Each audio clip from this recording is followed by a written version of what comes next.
thanks a lot for giving us the platform. Would be talking about the culture of innovation today, specifically about how we at a broader Amazon ecosystem looks at innovation, how we try to spur that within our own organization structure.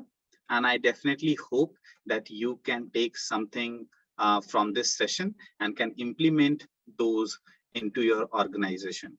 I would be sharing my screen and would be presenting a small presentation I have prepared. Overall, we would be dividing the session into 3 parts. The first is the introduction, which we are going through. The second is about the overall workshop, wherein I would be speaking a little bit more about how Amazon thinks about it, how we support the initial early stage startup segments to think about innovation, and would be keeping the last 15 minutes for a question and answer sessions. So please feel free to ask any question which you may have, even it may not be related to the workshop per se. We'll be more than happy to take those questions and move ahead on that. Great. So is my screen visible? Just a simple yes or no would be good.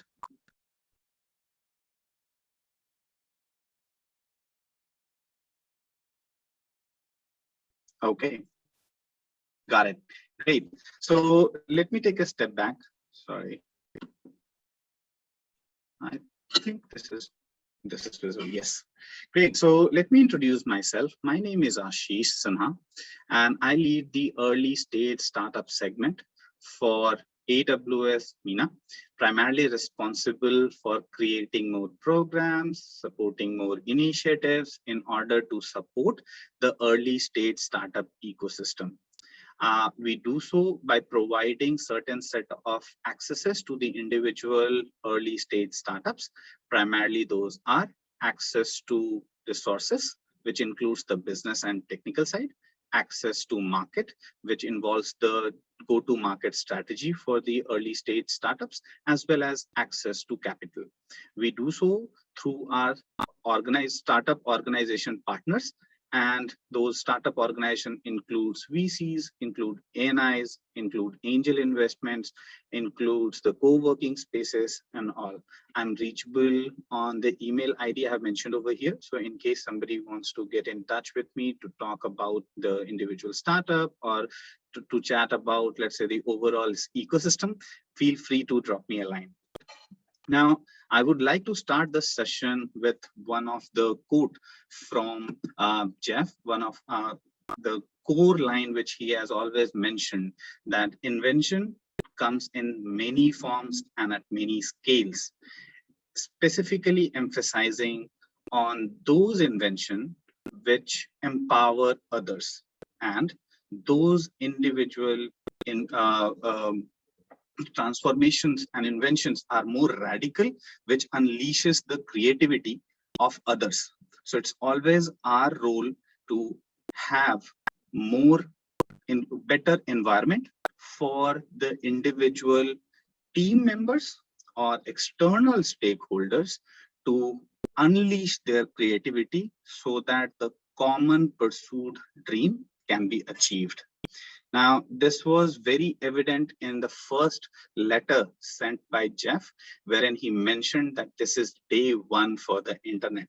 It does not mean that this is the, let's say, the launching day of Amazon, but primarily it meant that we have to invent and keep on inventing, keep on reinventing things, and it is always the day 1 here at Amazon. However, if I deep dive into this day 1 mentality, what does it entail? Primarily, it is a combination of multiple things which keeps on the innovation engine running within an organization. And it all starts with true customer obsession. Essentially meaning that customers are always at the center of all the discussions which we have, which spurs the innovation, and they always are dissatisfied.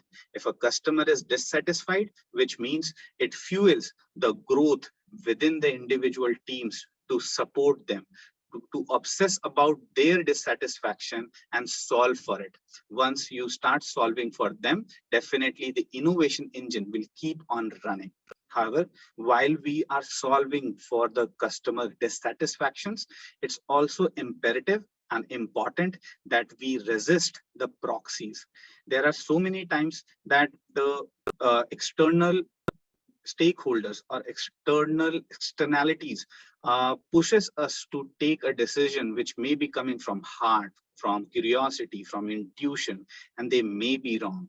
However, we have to resist those proxies and look into the key metrics, key signals, which can truly identify the right path to follow in order to solve for those customer dissatisfactions. And while we are choosing between these respective proxies and choosing between different innovation things to be done, it's also imperative that we focus on high velocity decision making. Rarely is the case when once we have all the information to take the final decision. Usually in a business situation, we have limited amount of data. Say 70% of the data is available with us, and we have to take a leap of faith over there. Most of the times, the internal team members also disagree on a particular aspect on how to implement this new strategy, but we have to disagree and commit on the singular path by resisting the proxies, solving for the customer dissatisfactions. And we have to do that in a high velocity manner, which essentially means if it is a two-way door, which means if the decision can be reversed, we can take that leap of faith and can come back in case anything goes wrong, which essentially also signals that we should be open for experimentation. And while we are experimenting, we have to embrace the external trends as well. Sometimes what we think is a tailwind becomes the headwind. Sometimes we feel that there is a challenge, but somehow that becomes an opportunity for the business. So we have to see how exactly the external environments are changing and embrace those early external trends. These all together creates the day one mentality, essentially keeping everybody on their toes to keep on innovating to solve for the true customer requirement. Now, if I break this down and have to, let's say, put the pillars for the culture of innovation, they can be divided into four key things. As I was mentioning earlier, that the core of any innovation is to keep the customer happy. So customer obsessions becomes the de facto pillar number one, wherein every process needs to be started with the customer to solve for their need and then working backwards from it. If we have to do something, let's think of the end state, how the customer would perceive it, how the customer would take it, and what delight he would get once this new innovation is launched. And then working backwards from there, we can think about how to progress with that innovative piece. Also, we have to think about the long-term plan always. If you are trying to solve for a short-term customer satisfaction, that might not be the right metric to look at. That might not be the right thing the customer is actually looking for. So we need to be stubborn on the long-term vision, but always be flexible on the details. And third is definitely if we are spurring more innovative concepts within the company, more experimentations are being done in the company, definitely we need to be willing to fail fast, learn from it, relearn from it, and then implement the best innovative process. Also, while you are doing so, while you are doing the experimentation, there is a high chance that you may be misunderstood, that whether this is solving for the true customer need, whether this is going in the right direction or not, and everybody, the external parties may be misunderstanding you, but you need to be very comfortable being misunderstood. Now, just taking a parallel of how we have utilized this within the Amazon retail part, overall, what we have gone through over a period of time is realized that there is an inherent flywheel which is in motion. If we have to grow the business, it should start with customer experience.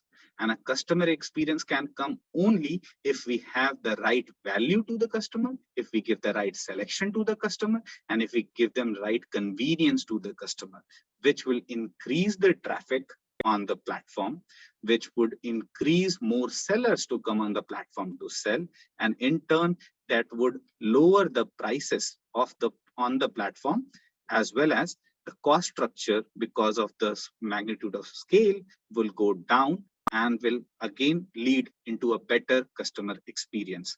Now, this was not only done in Amazon retail, but we have used this innovation cycle to launch many more innovative products to solve for the true customer need. Now, a customer may be requiring for free premium shipping. We have done that in 2007 itself.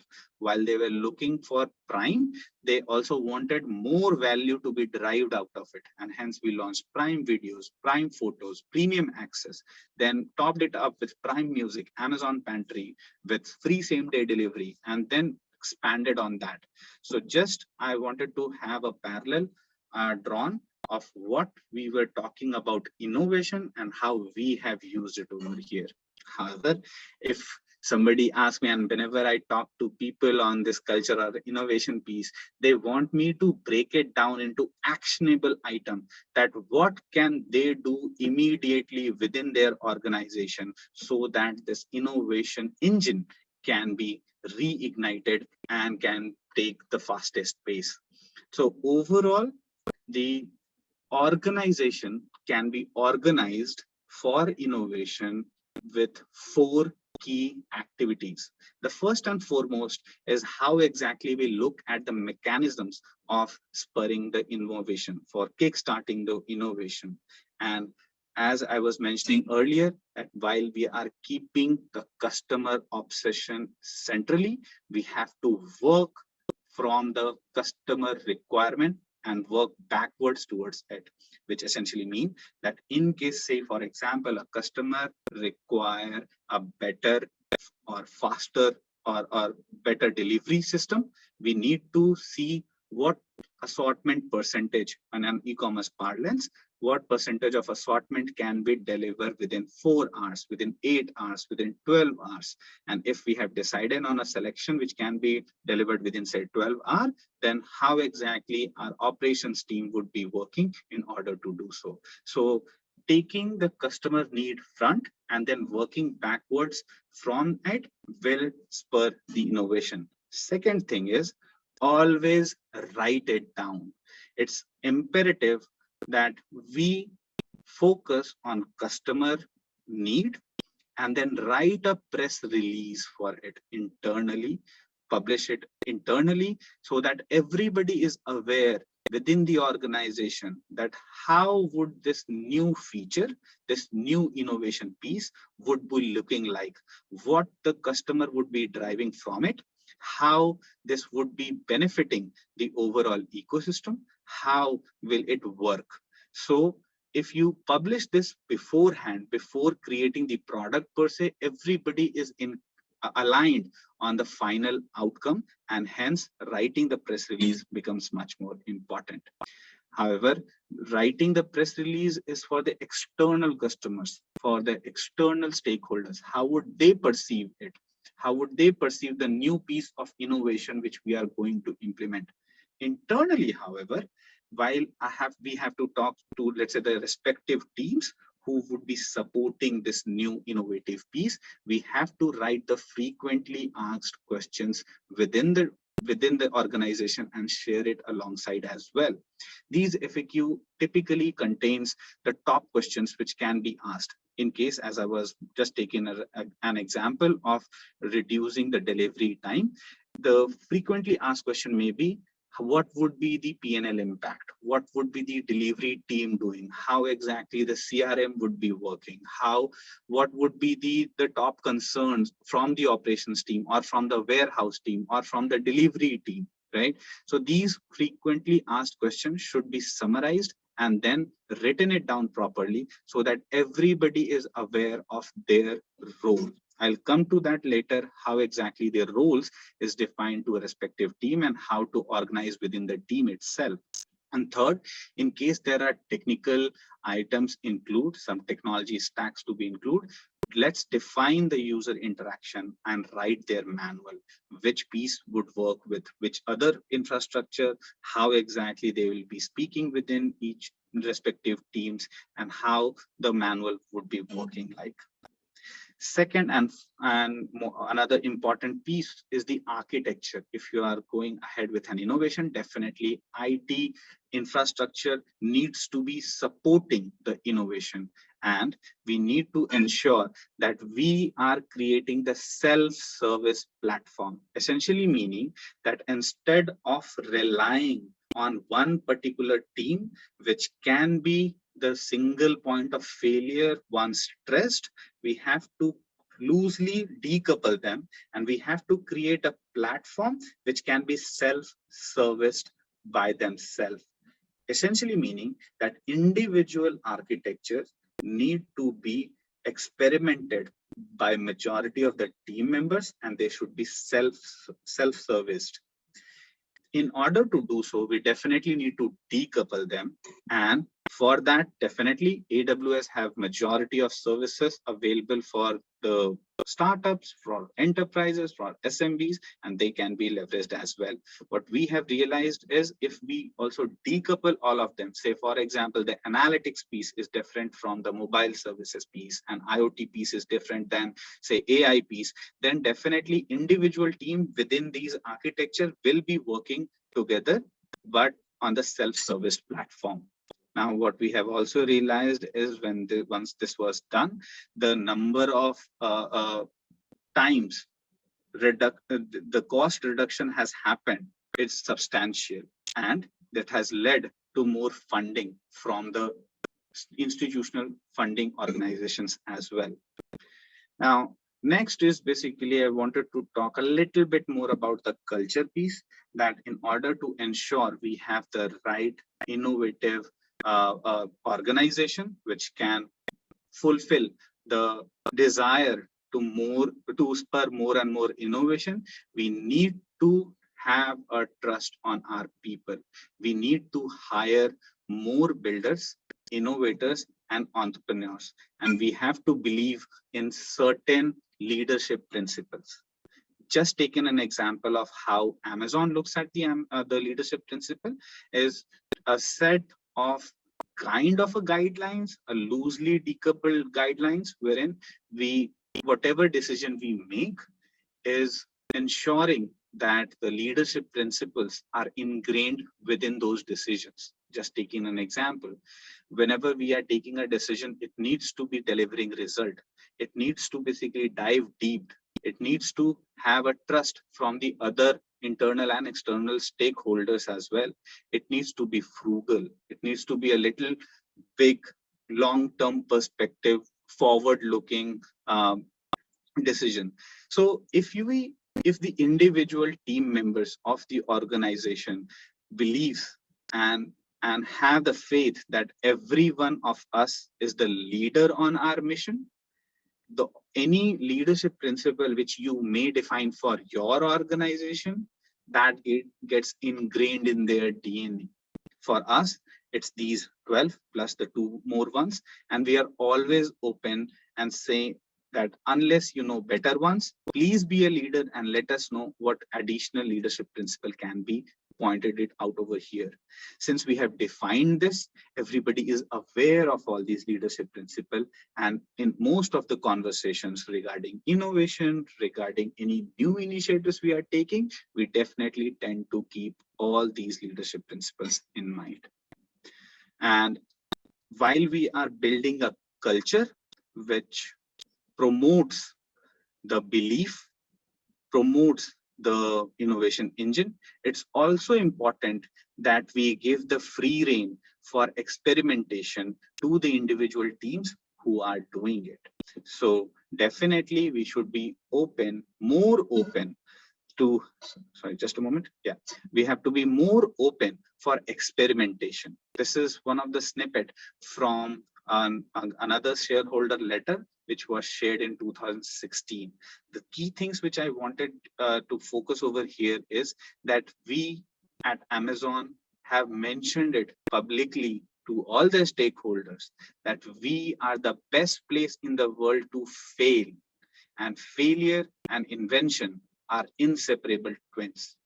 This is the mindset which I wanted to focus more, because this way the organization is, I would rather say, incentivized to experiment more often, learn and basically fail fast, relearn from the mistakes, and then move ahead. Because without experimentation, nothing can be done. So if you to invent, you have to experiment. And if you know in advance that it's going to work, it's not an experiment. Also, these innovation can be done and should be promoted by a smaller set of team. In case a larger team is working on a particular project, which essentially means that everybody may have a different vision to get it together, to roll it out, or to have another feature into it. So you have to break down the innovative piece into a sizable chunk, which can be built by a team, which can be fed by not more than 2 pizzas, and hence the term as 2 pizza team. Essentially meaning that we have to decompose it to the most primitive problem, so that the focus is single-threaded and the ownership is also single-threaded. We have to enable the self-directed team, which eventually will foster the ownership and autonomy for it. So please remember that if any problem is being solved by a team which requires more than 2 pizza to be fed, we are working on a larger question or a piece which can be further divided and can be solved within a much smaller team with a very focused single-threaded piece. Now, this has helped not only Amazon retail, but have also helped the broader Amazon ecosystem to do the amazing stuff which we have done in the past, whether that be drone delivery, whether that be cloud computing, whether that be in-house entertainment, whether that be voice technology, whether that be a video streaming platform, whether that be an advanced shopping about the Amazon Go, wherein you can just go and pick the product and walk out of the store, no question asked, and then your credit card would be charged for it. So doing away with the with the cashier concept. So these all innovation have came from within the organization, from these 2 pizzas team, from by adhering to the innovation principles which I was talking about. Now, I understand that this is an example of how Amazon thinks about it, but what about the smaller early stage startups? What about the teams which are yet to do that? They have yet to prove the mark. Amazon may be a Goliath in the true sense, but I would like to quote Malcolm Gladwell over here, that the powerful are not as powerful as they seem, not the weak as weak. Essentially meaning that is everything is in the mindset. Every company, every startup can do the same. It's just a matter of mindset. If we put our mind into it, we can definitely implement the same innovation engine into our organizations as well. Now, I just want to take an example wherein early stage startups say if they are looking at the overall market, which is overcrowded, and they want to get into that, and they think that they are very small, the culture of innovation can support them to get into that monopolistic market and then can own that piece as well. Now, this starts from opportunity identification. So whenever the opportunity comes, we have to be ready for that. To be very honest, luck is nothing but an amalgamation of preparation and opportunity. So let's take an example that there are too many noises around, let's say, the new cryptocurrency or say the new DeFi system. Now, if it's if the early stage startup feels that's already crowded, definitely they need to first identify this opportunity exists and be ready with the preparation. Whenever they have the right team, right problem statement to work for, jump within that. Then we have to also identify the entry to barrier so that we may think what are the best leveraged options they can take. To be very honest, the entry to barrier for some may be looking at the opportunity for others. Just taking an example, there are the entry to barrier can come into many forms. Either it would be a high or huge capital requirement. There are, let's say, the first mover advantages, economies of scale, learning effect, etc., and etc. However, in case we are able to identify what are the top few things which have allowed this industry to have an elevated profit, that is the thing which we need to focus on, and we have to then work towards it to enter into this monopolistic market. And how to get it done is pretty straightforward, wherein we have to visualize the situation from a new perspective. If somebody else is providing a certain set of feature, a service set, or an experience set, we can provide the new set of services, new set of features, new set of experience for the same set of customers, and can visualize it from the new perspective. If there are some customers who are not yet loyal to the Goliaths, the big companies' particular offering, we can definitely look into that and can enter the market. Or we can make the entire barrier irrelevant for a period of time. Or we can change our business model so that the entire industry segment becomes redundant, and then we can play on the same level playing field. Or be innovative enough that we develop a technology that competes differently. I know that this may sound a little theoretical, but there are startups who have already done it before. So I'll take few of the examples to exemplify this. Just taking an example of TikTok. Now, you all know that YouTube was an existing platform, is still an existing platform, one of the leading platform wherein the short video is being shared. However, TikTok did not focus on just the delivery of the short videos. They focused on providing the new feature, new services, or new experience. The experience was not in consuming the short video, but the experience was in uploading them. How easy will that be for a content creator who can sit at the luxury of their drawing room, can take a video which looks professional enough to be uploaded anywhere, which have more set of features which a complex software piece has, and with a simple click of a button can be uploaded, shared, and made viral. This particular aspect, by providing this particular set of features and services, the experience got changed. Instead of taking it as just, let's say, as a consumer, just consuming on the short videos, people started becoming creator. Once they have created something, they were vocal about it. They marketed themselves and in turn marketed the platform. And over a period of time, TikTok became this great sensation. Of course, there is another aspect of it, which is their hugely popular and hugely sophisticated recommendation engine, which change the experiences of a person consuming the short videos as well. So while you are looking more into their videos, you will be recommended with the same set or similar set of videos, and you start binge watching.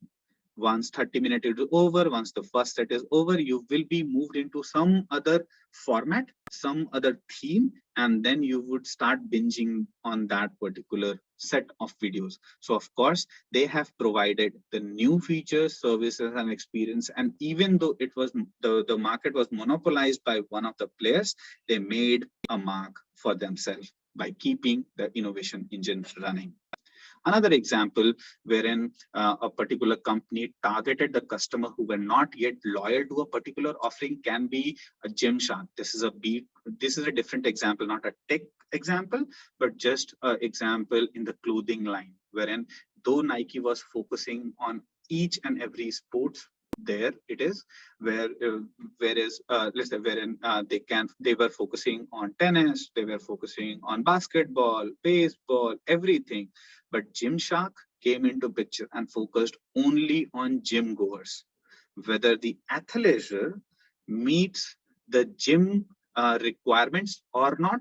They questioned that and started innovating on their product lines with, let's say, inseams, with double seams, with triple seams sometimes, and they hooked those customers who were using a giant's product, a product by, let's say, Nike, but they were not loyal in this particular smaller segment. For gyms, they were looking at something unique, something different, and hence Gymshark took that market, and now Gymshark is valued more than $1 billion. Moving ahead, there are certain startups who have made the barrier irrelevant per se. Of course, the examples over here can be taken for investing. Of course, there were equity investments in place earlier. Now people were investing in shares, in multiple other existing assets, but then cryptocurrency came into picture. And there were earlier the platforms where the exchange was happening. The exchange platform was not customer friendly. They either do not have the right set of portfolios, or the service was bad. Everything was basically broken. So Coinbase came into picture. They created a platform and made the investing barrier irrelevant. So they made investing into cryptocurrency as simple as anything, and as equal as in, say, an equity investing, wherein they started providing all different set of charts, whether that be RSI or 4-hour lag, or the different set of charts they started providing, and focused to make the barrier irrelevant. While Coinbase was doing that, Binance was also working on a different set. They said that fine, Coinbase is also another platform who is focusing more on the stable coins. Let's create a platform for the altcoins. So Binance started and created and made this barrier irrelevant for altcoins, right? So definitely these two behemoths are one of the examples wherein they have made the barrier irrelevant.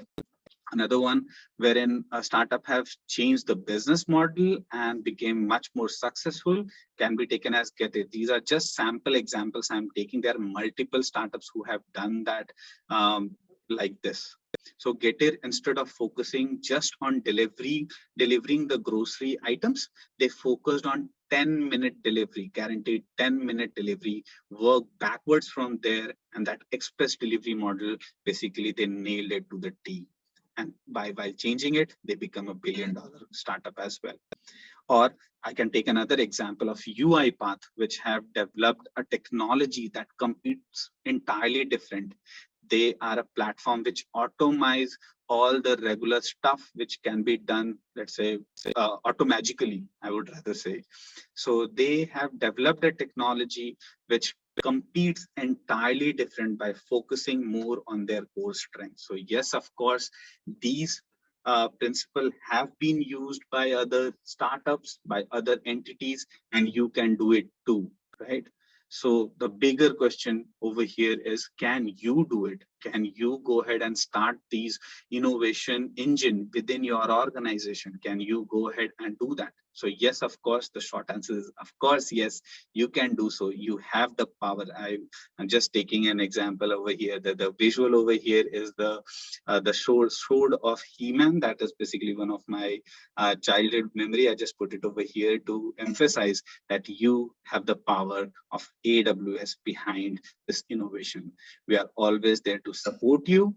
We have most robust and fully featured infrastructure platform, which definitely not only supports your technical and business support, it gives you the core services, it gives you the infrastructure, it gives you the analytical skills, IoT, AI, you name it, and mostly we have it, right? So this is a wide array of services which you can choose while creating your IT infrastructure, and we will definitely be supporting you not only with this technical part, but also through multiple startup programs which we have created and implemented within the region, which is applicable for startups across their life cycle, whether they be at a formation stage, whether they be at a validation stage, or whether they be at a growth stage.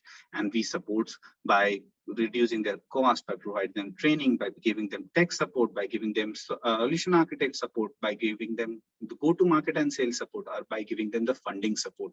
There are multiple programs aimed at respective life cycle and particular goal which you want to achieve. And in case you want to talk further, more than happy to take it forward. I know I'm a little early, but I would like to thank you all for listening to me, and I will keep the platform open for a more interactive question and answer. Thanks a lot, guys. Do we have any questions?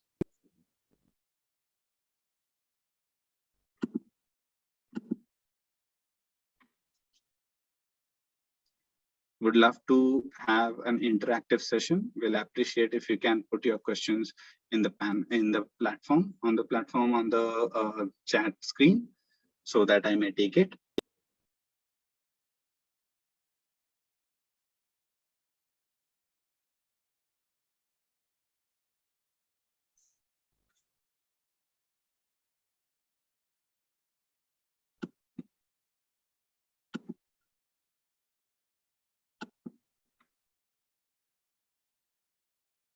Oh, I think the session was amazing, that people have no further questions.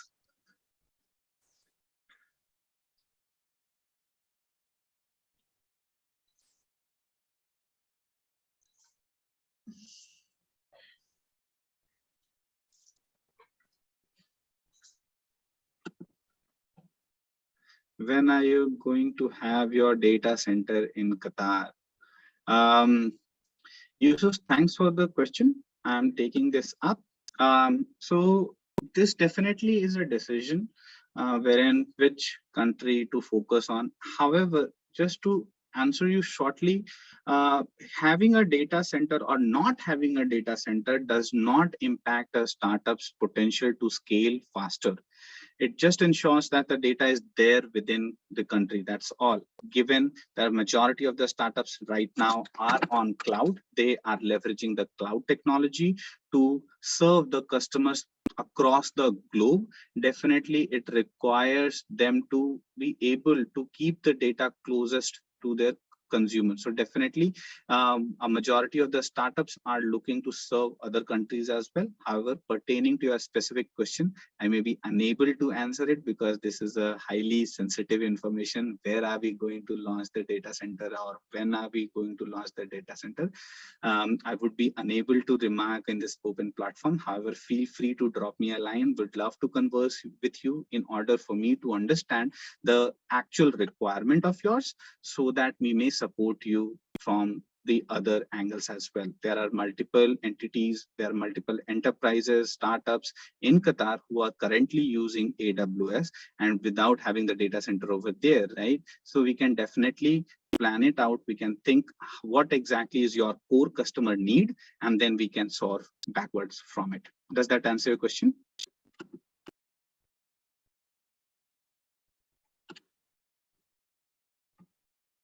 Okay, so in the Q&A part, thanks. Okay, great.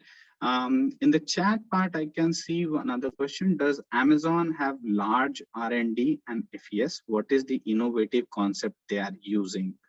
So this seems a little a broader topic.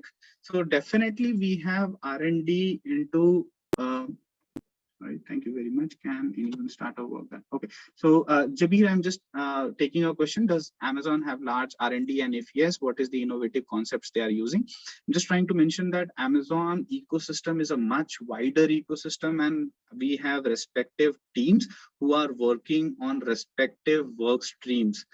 Each broader piece of work stream definitely have an R&D for them, and we are working very aggressively towards launching much more, I would rather say, connected products, new innovative product lines, which would support the customers.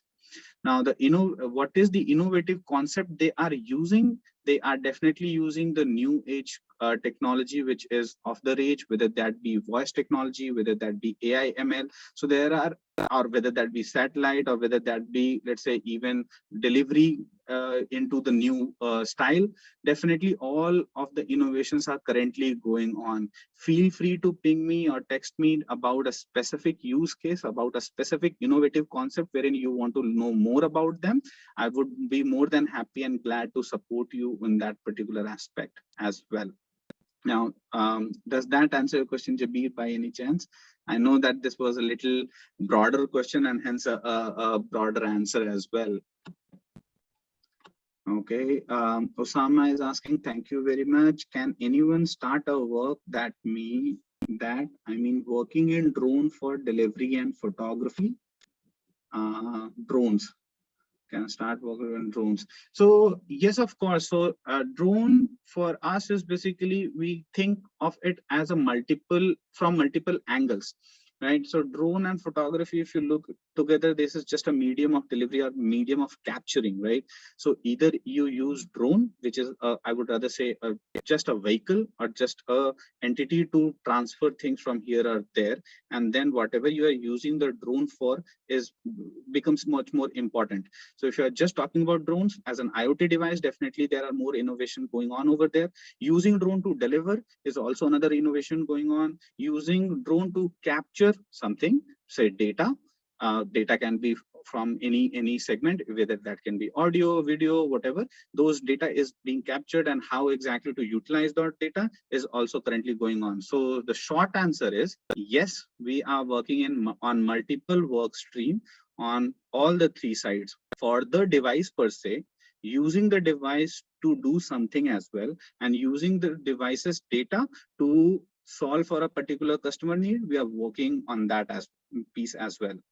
Can you help us in this? So just a short answer over here, Osama. I might not be well aware of what exactly is you guys doing.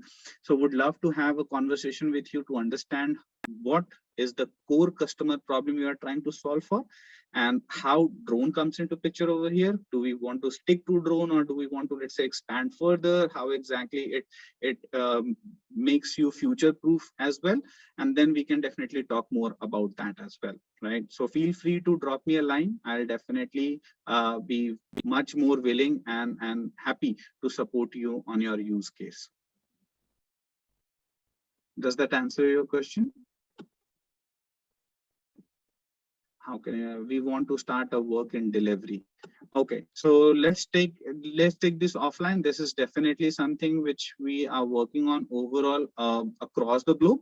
So this is something which we may definitely want to expand further. However, this may not be the platform to deep dive exactly into the delivery routing or delivery pain points, and how can drone solve for it, what are the licenses requirement, what are the regulatory challenges, etc., etc. We may discuss it a little offline. Another question which I have received in the question and answer panel is, how can we get the services you spoke about earlier? So by this, I presume, thanks Yusuf for the question. So yeah, thanks Yusuf for your question. Just giving a short answer is, all the services are available in one data center, in one region or the other. So it really depends which which region you are choosing for your architecture workload. Primarily, people are using one over the other because of the data, because of the services parity. So feel free to drop me a line. Again, I do not know which exact service are we talking about. However, a majority of them are already available wherever you choose it from. So once you have created your AWS ID, you will have a drop down of the selected region. And then once you select the region, you have all the services listed over there as well. In case you have any confusion, do let me know. My team and me will be more than happy to support you over there. Another on chat, please write your address and contacts. So address, I'm not sure if you meant email address over here. I'll definitely will be putting another screen. Let me share my screen and go back to the presentation. Just a moment. Yeah, here we are. Sorry, just give me a minute. Yeah, here. So this is my email ID. You can definitely drop me a line over here. Okay, on the chat, please write if you please. So I hope I have answered this part, the email ID part. On the Q&A piece, how can we get the services you spoke about earlier, Yusuf, as I was mentioning, that definitely almost a majority of the services are already available in a majority of the regions. So from the AWS ID, while you're creating that, just use the drop-down link to figure out the region you want to start with, and then all the services would be available to you. Any further questions, guys?